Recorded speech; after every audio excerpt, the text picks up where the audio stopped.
మీరు దేవుడిని నమ్ముతారా? పూజలు ప్రార్థనలు చేస్తారా? ఎప్పుడైనా మీరు కోరుకున్నది నిజమయ్యిందా? కానీ అతను కోరుకున్నది నిజమయ్యింది. ఒక్క రాత్రిలోనే జీరో నుంచి హీరోగా మారిపోయాడు.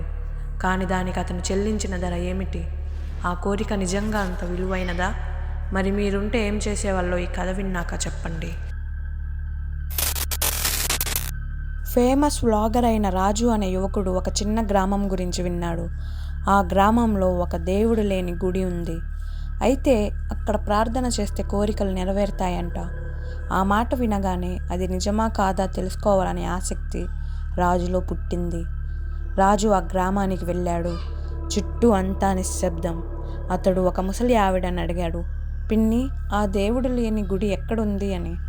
ఆ వృద్ధురాలు కాస్త వెనక్కి జరిగి నెమ్మదిగా ఇలా చెప్పింది, బాబు, ఆ ఆలయం మనుషులతో మాట్లాడు, వారి ప్రాణాలే మాత్రమే తీసుకుంటుందని. రాజు మాత్రం చిరునవ్వు నవ్వి, నిజమేంటో చూసే వరకు వెనక్కి తగ్గేది లేదు పిన్ని అన్నాడు. అలా అతడు ఆలయానికి వెళ్ళాడు. కానీ అందులో దేవుడు లేడు. ఆ గర్భగృహంలో ఏ విగ్రహం లేదు. కేవలం పాత శిలాపీఠం మాత్రమే ఉంది. లోపలికి అడుగుపెట్టగానే గుండెలోకి ఎవరో బరువు వేసినట్టుగా అనిపించింది. అక్కడెవరో జపం చేస్తున్నట్టు మంత్రాల శబ్దం వినిపించాయి. అవాక్కయ్యి ఎవరక్కడా అని పిలిచాడు. ఏ సమాధానం రాలేదు. కానీ గర్భగృహం లోపల నుండి ఒక గొంతు వినిపించింది, నీ నిజమైన కోరిక ఏంటో చెప్పు. రాజు షాక్తో నిలబడిపోయాడు. అతని మనసుతో స్పష్టం చేసి అన్నాడు, నాకు పెద్ద పేరు కావాలి, నా వ్లాగ్స్కి కోట్ల వ్యూస్ కావాలి, దేశమంతా తిరగాలి, నన్ను అందరూ గుర్తుంచుకోవాలి అని చెప్పాడు. ఆ గొంతు మరింత దగ్గరకు వచ్చింది. అయితే నువ్వు కూడా నాకు ఏదో ఒకటి ఇవ్వాలి.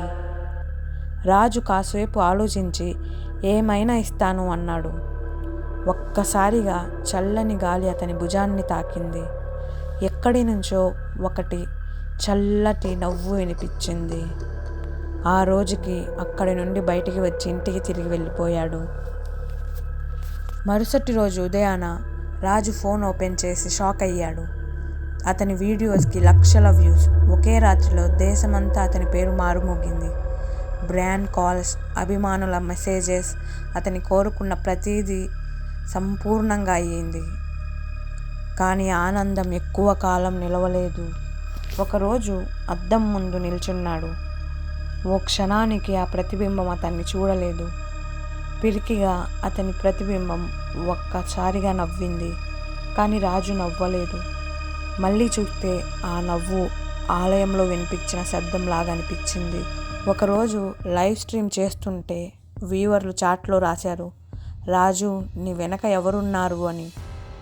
రాజు ఒక్కసారిగా వెనక్కి తిరిగాడు. చీకట్లో 2 ప్రకాశించే కళ్ళు. అతని శరీరం గడ్డకట్టిపోయింది. అదే గొంతు మళ్ళీ వినిపించింది, నీ కోరిక నెరవేరింది, ఇప్పుడు నీ వంతు అని. అతను అరుస్తూ తలుపు వైపు పరిగెత్తాడు.